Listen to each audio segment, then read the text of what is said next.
各位網友，大家好！玩書走天涯，走進歷史，走出現實啊！就在2025年12月的中旬，這個由歐洲幾個國家，包括德國、法國、英國、意大利、波蘭、荷蘭挪威、瑞典、荷蘭等9個國家發表聯合聲明，準備組建多國部隊，幫助烏克蘭。玩書分析，這是三戰的腳步繼續加快啊！為什麼這麼說呢？實際上，他們這次這個發表聲明啊，組建多國部隊啊，準備來參戰的，這個是一個重大的信號。起碼有3個東西是發生了質變的。第一個，川普的和平努力基本完結。大家知道，川普在前一段時間啊，來回穿梭啊，包括他的這個特使啊，到俄羅斯啊、烏克蘭啊，是吧？但是和平協議畢竟沒有簽下來。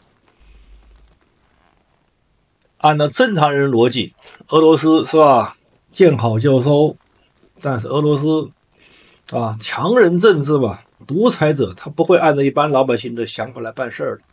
所以呢，就跟當年這個2戰一樣的，是吧？張伯倫的綏靖政策最後綏靖不了，還得這個丘吉爾上場啊。所以第一個，和平努力基本完結。第二個呢，歐洲認識到自己該自己負責了。就是過去北約啊，一直是美國撐大頭，美國最強大，軍事實力最大，是不是？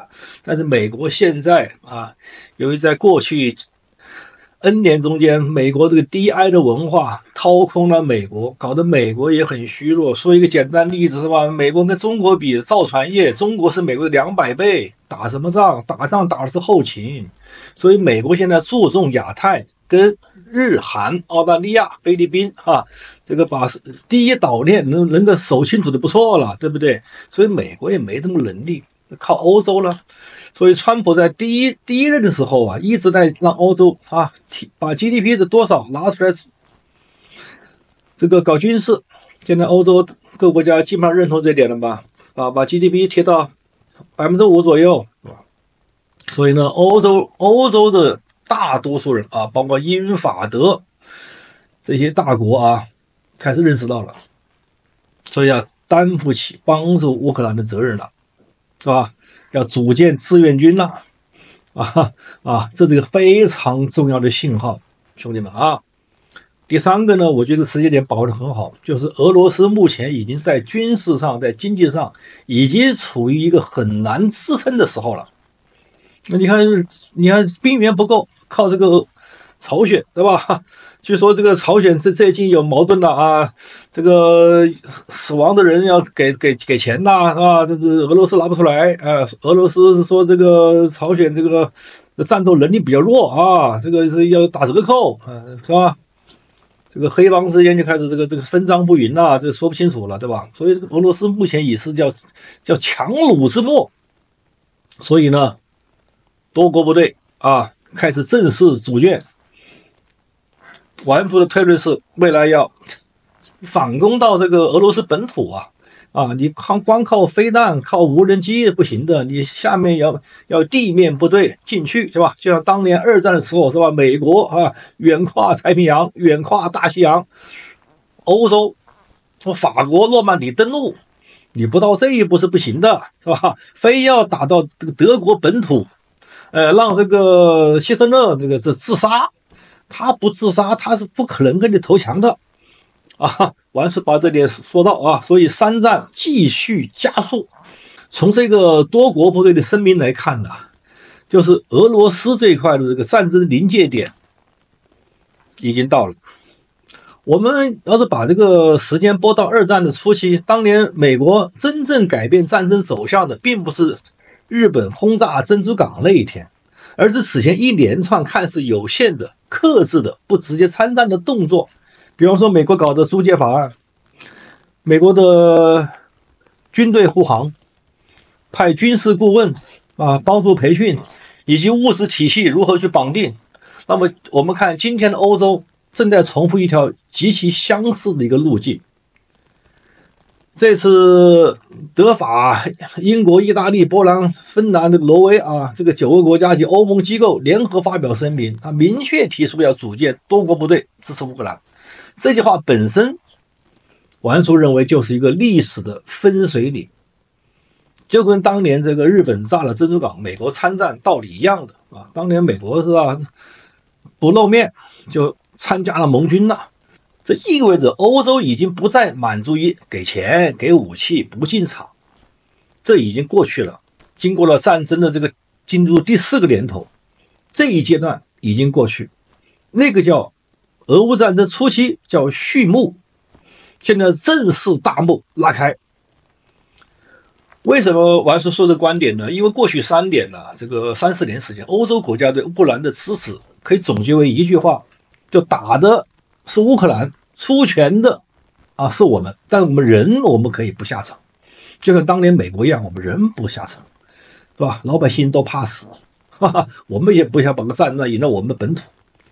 但是這次的多國部隊這個表述啊，本質上把軍事責任從間接支持推進到準參戰的狀態，不再是軍援啊，不再是訓練，而是制度化、長期化、共同承擔風險的一個軍事存在。雖然烏克蘭現在還沒有加入這個歐盟，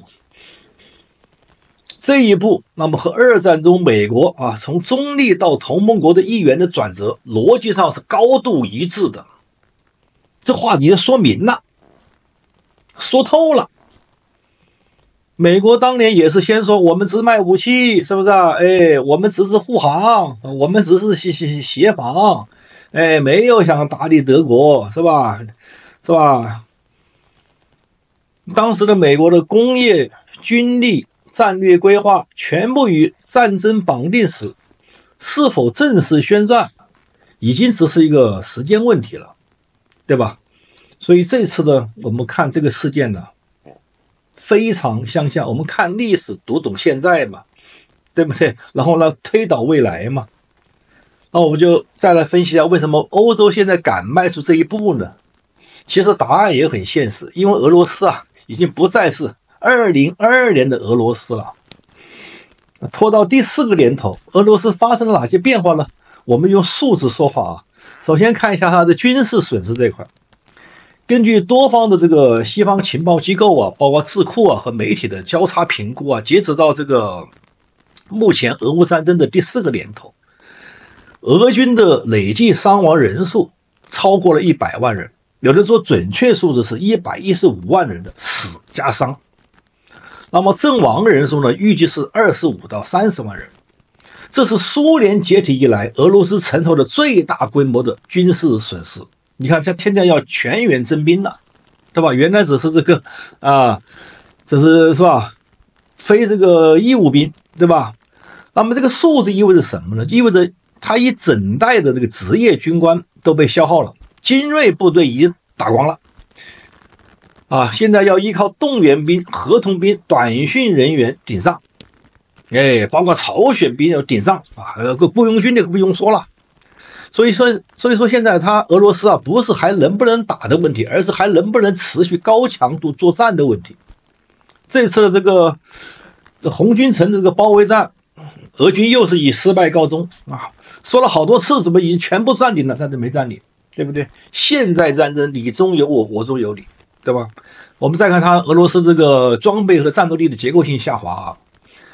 俄軍呢，並不是沒有坦克、沒有火炮，而是呢，它的現代化的裝備的消耗速度啊，包括生產與修復速度，是吧？不匹配，大量的老舊裝備你被迫上場，像無人機啊、精確制導武器啦，依賴進口零部件，那麼由於受到制裁，是吧？是吧？伊朗給他做，中國給他，是吧？那他畢竟受了制裁啊，這個貨源時斷時續啊。